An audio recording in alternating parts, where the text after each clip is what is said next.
And so I think you just have to give credit to Scheyer and the staff, again with the coaching adjustments, going to that zone, frustrating Michigan State, making plays when they needed to. Boozer was phenomenal tonight, another double-double. Duke has just gone into Breslin Center and beat Michigan State 66-60, and it's a big night, not just for Cameron Boozer, but more importantly, Jon Scheyer. Let's get into it. Let's talk about what we saw. Duke finished the game 16-10 after going over to that zone, and when we look at the final 7:30 of that game, when they switched over to that zone, Michigan State went 0 for 3 from 3. They shot 3 of them in their first 4 possessions against it. Michigan State turned the ball over once. Duke picked up 2 fouls, and they only gave up 3 offensive rebounds. Michigan State called a timeout. They switched over to that screen and roll for Fears getting downhill, and he got to good spots, and it worked, but he just was unable to capitalize.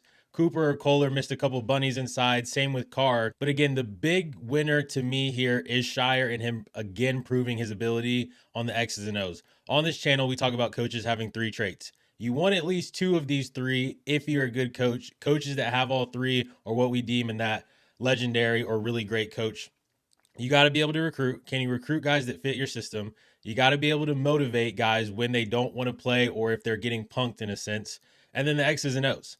And right now, Scheyer is starting to cross all 3 of those off the boards. He's clearly able to recruit. It seems like the teams are motivated and ready to play. And I think last year at times he probably got dinked because of some of those late game situations.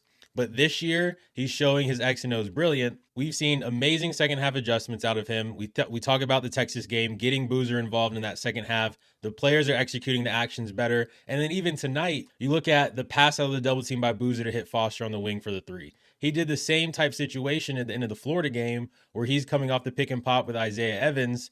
And instead of trying to force the situation, he kicks it to Evans. Evan hits the 3, even after being 0-7 on the night, 1 of 8. And the only one that mattered was that one.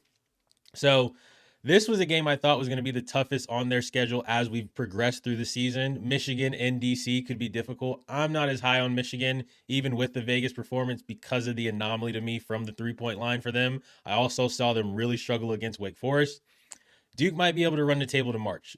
It's absolutely on the board. They've got Louisville twice. They still got Tech on a neutral. They've got Michigan on a neutral.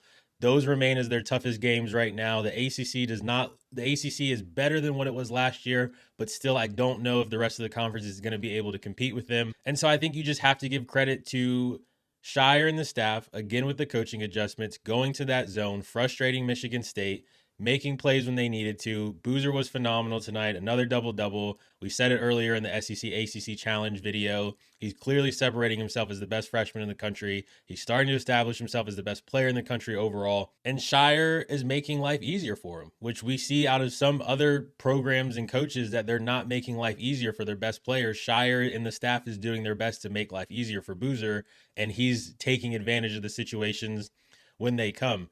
It's a good mix of vet guys and really talented young players.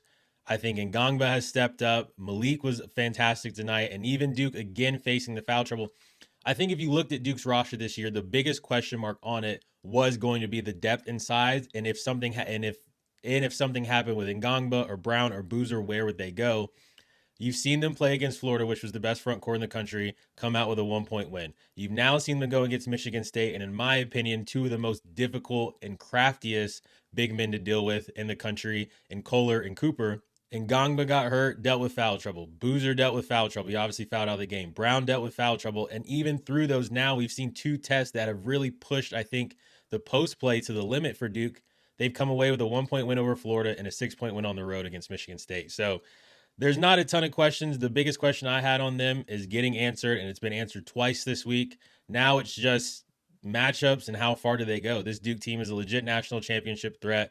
They're going to easily be in a Final Four contender by the time we get to March. Props to Scheyer, props to the program. Duke looks really good this year. This team might even be just as good as last year, if not better, because of the late game situations now where we feel like, okay, you can trust Duke. If the game is tight at the end, they're going to make the necessary plays and win or die or win or lose based on that. So subscribe, enter your name in the portal, hit the like, share the video, stay involved with us all year long. We'll see you guys on the next one.